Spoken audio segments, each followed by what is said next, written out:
Alam nyo ba na may mga simpleng prutas na kayang magbigay ng malaking pagbabago sa kalusugan ng mga senior citizens? Hindi lang basta pampatamis sa dila o pampalamig sa mainit na araw ang mga ito, kundi taglay rin nila ang mga bitamina at sustansyang pwedeng makatulong upang mapanatili ang sigla at lakas ng katawan kahit sa pagtanda. Sa panahong madali tayong dapuan ng iba't ibang sakit at humihina na ang resistensya, mahalaga na ang ating kinakain ay nagbibigay ng tunay na nutrisyon. At ang pinakamagandang balita, marami sa mga prutas na ito ay madaling hanapin, abot kaya at paborito na nating mga Pilipino. Kaya sa video nating ito, tatalakayin natin ang 7 prutas na napatunayang may kakayahang tumulong upang humaba pa ang ating buhay. Isa-isa nating susuriin ang kanilang mga benepisyo kung paano ito makatutulong sa mga may edad at isasama rin natin ang mga tunay na kwento ng ilang mga seniors na nakinabang sa regular na pagkain ng mga prutas na ito. Kung kayo ay senior na o may kasamang minamahal na mga senior sa bahay, tiyak na makatutulong ang impormasyong ito upang mas mapanatili ang isang masaya, malusog at mahaba pang pamumuhay. Bago tayo magpatuloy, kung gusto mo ng ganitong klaseng mga video, ay mag-comment ng isa.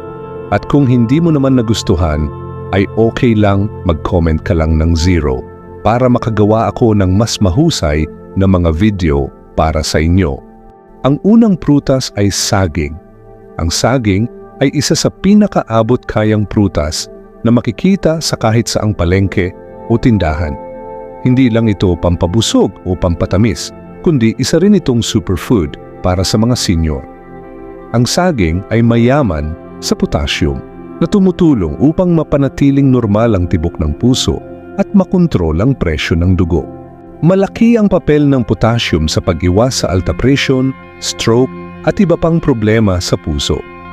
Bukod dito, mataas din sa fiber ang saging, kaya ito ay mainam para sa pagtunaw ng pagkain at upang maiwasan ang constipation na karaniwang reklamo ng mga matatanda.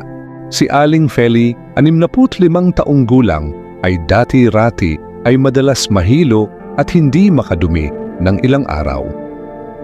Nang mapayuhan siya ng kanilang barangay health worker na kumain ng saging tuwing almusal, sinubukan niya ito araw-araw. Matapos ang 2 linggo, napansin niyang mas magaan ang pakiramdam niya, regular na rin ang kanyang pagdumi at bihira na ang kanyang pagkahilo. Mula noon, hindi na nawawala ang saging sa kanyang hapagkainan. Bukod sa pagkain nito ng hilaw, pwedeng ihalo ang saging sa lugaw, oatmeal, o gawin itong merienda na may kaunting peanut butter. Ang importante ay maiwasan ang labis na asukal na kadalasang nilalagay sa mga processed na pagkain. Tandaan, kahit masustansya ang prutas, dapat pa rin itong kainin sa tamang dami at may kasamang balanse sa iba pang pagkain. Subukang kumain ng 1 o 2 saging araw-araw, lalo na sa umaga. Iwasan lang ang sobrang hinog na saging kung kayo ay may problema sa blood sugar at siguraduhing uminom ng sapat na tubig para mas maging epektibo ang fiber na taglay nito. Ikalawang prutas ay mansanas. Ang mansanas ay kilala sa kasabihang "An apple a day keeps the doctor away" at may katotohanan ito lalo na sa mga senior. Ang mansanas ay mayaman sa soluble fiber na tinatawag na pectin na tumutulong sa pagbaba ng kolesterol at sa pag-regulate ng blood sugar. Mayroon din itong vitamin C at antioxidants na panlaban sa sakit at tumutulong upang mapanatili ang lakas ng immune system, bagay na napakahalaga sa mga may edad. Si Mang Ben, 82 taong gulang, ay halos buwan-buwan dati kung magpa-check up dahil sa pabagubagong blood pressure at blood sugar. Pero nang simulan niyang gawing pangmeryenda ang mansanas sa halip na mamantikang kakanin, napansin ng kanyang doktor na bumuti ang kanyang kalagayan. Bukod dito, mas bihira na siyang mapagod at mas alerto ang kanyang isipan sa araw-araw. Dahil sa taglay nitong tamis, ang mansanas ay pwedeng kainin nang hindi na kailangang dagdagan ng asukal. Mainam ito bilang baon o ipare sa peanut butter o gatas para sa mas balanseng merienda. Maaari rin itong gawing salad na may kasamang pipino at lettuce. Kumain ng isang buong mansanas araw-araw, lalo na sa pagitan ng mga pangunahing kain. Piliin ang mansanas na may balat at siguraduhing hugasan ito ng maigi upang maiwasan ang pesticide residue. Ikatlong prutas ay papaya. Ang papaya ay may taglay na enzyme. Ito ay tumutulong sa mas magaan at maayos na pagtunaw ng pagkain. Bukod dito, ito ay mayaman sa vitamin C, vitamin A at folate na nakatutulong sa pag-repair ng cells at pagpapalakas ng immune system. Isa rin itong natural na lunas para sa constipation, isang karaniwang problema ng mga may edad. Si Aling Tersing, 72 taong gulang, ay dati-rati ay 3 araw bago makadumi. Laging masakit ang tiyan at pakiramdam niya ay laging busog kahit wala namang laman ang sikmura. Nang sinimulan niyang kumain ng kalahating papaya tuwing umaga, naging mas regular ang kanyang pagdumi, mas magaan ang kanyang tiyan, at mas masigla ang kanyang pakiramdam. Hindi na siya madalas nakararamdam ng pananakit sa sikmura o pagkapagod. Ang papaya ay madaling ihalo sa almusal, lalo na kung kasama ng ibang prutas tulad ng saging at mansanas. Pwede rin itong gawing juice o shake, basta't iwasan lamang ang matamis na gatas upang mapanatili ang natural na sustansya nito. Kumain ng kalahating hinog na papaya araw-araw, lalo na sa umaga. Ugaliing uminom ng sapat na tubig upang mas lalong mapadali ang pagtunaw at pagdumi. Ika-4 na prutas ay avocado. Ang avocado ay kakaiba dahil hindi ito matamis, pero ito ay napakayaman sa healthy fats, lalo na ang monounsaturated fats na mabuti para sa puso. May taglay din itong vitamin E na nakatutulong sa kalusugan ng utak at sa pagpapanatili ng sigla ng balat. Dahil din sa fiber nito, mainam ito para sa digestion at upang mapanatiling busog kahit kaunti lang ang kinain. Si Mang Loreto, 69 na taong gulang, ay dating mataas ang kolesterol at palaging pagod. Simula nang idagdag niya ang kalahating abokado sa kanyang almusal tuwing Lunes hanggang Biyernes, napansin ng kanyang doktor ang pagbaba ng kanyang cholesterol level. Bukod doon, mas naging aktibo siya sa kanilang senior Zumba session at mas bihira siyang inaantok tuwing hapon.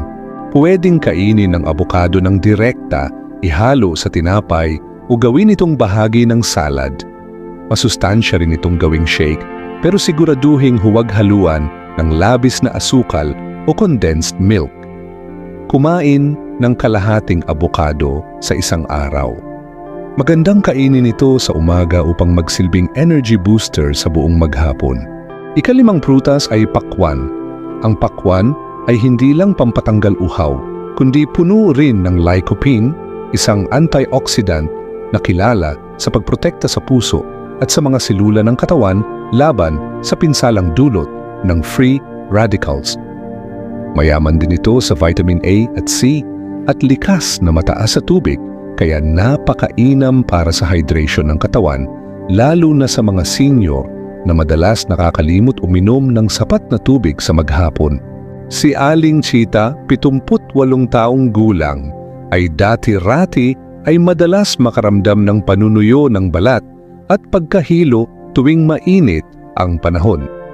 Nang simulan niyang kumain ng pakwan tuwing hapon, napansin niyang hindi na siya madaling kapusin sa tubig at mas madalas siyang naiihi na nakatulong upang mailabas ang toxins sa katawan. Hindi na rin siya kasing iritable kapag tag-init. Pwede itong kainin ng malamig bilang merienda, ihalo sa salad o gawin ding juice.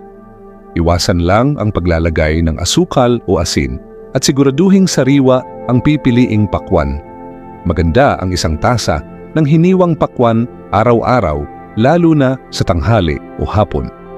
Mainam ito bilang pantanggal uhaw at para sa dagdag na antioxidant protection. Ika-6 na prutas ay mangga. Ang hinog na mangga ay hindi lamang masarap at paborito ng maraming Pilipino, kundi ito rin ay mayaman sa beta-carotene na nai-convert ng ating katawan sa vitamin A, mahalaga sa paningin at kalusugan ng balat.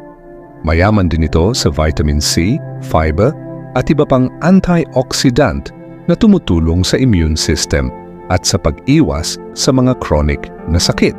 Si Mang Goryo, 75 taong gulang, ay may problema noon sa kanyang paningin at madalas na may sipon.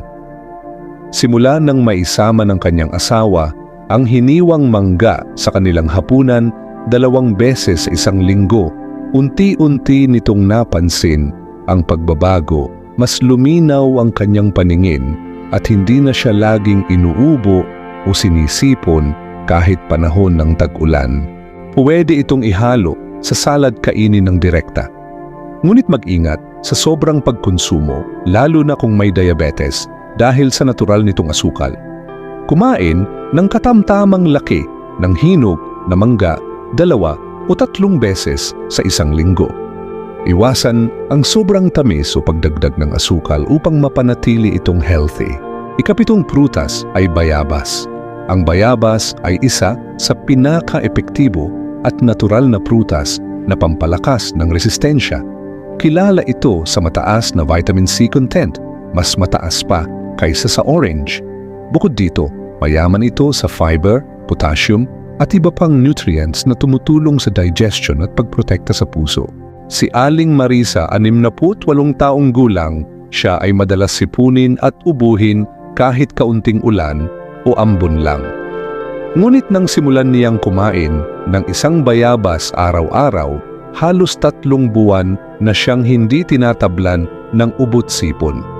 Hindi rin siya madalas sumakit ang tiyan at mas magaan ang kanyang pakiramdam araw-araw. Mainam kainin ang prutas na bayabas ng hilaw o bahagyang hinog. Siguraduhing hugasan ito ng mabuti o balatan kung kinakailangan. Maaari ring gawing tsaa ang dahon nito na kilala ring gamot sa pagtatae at sore throat.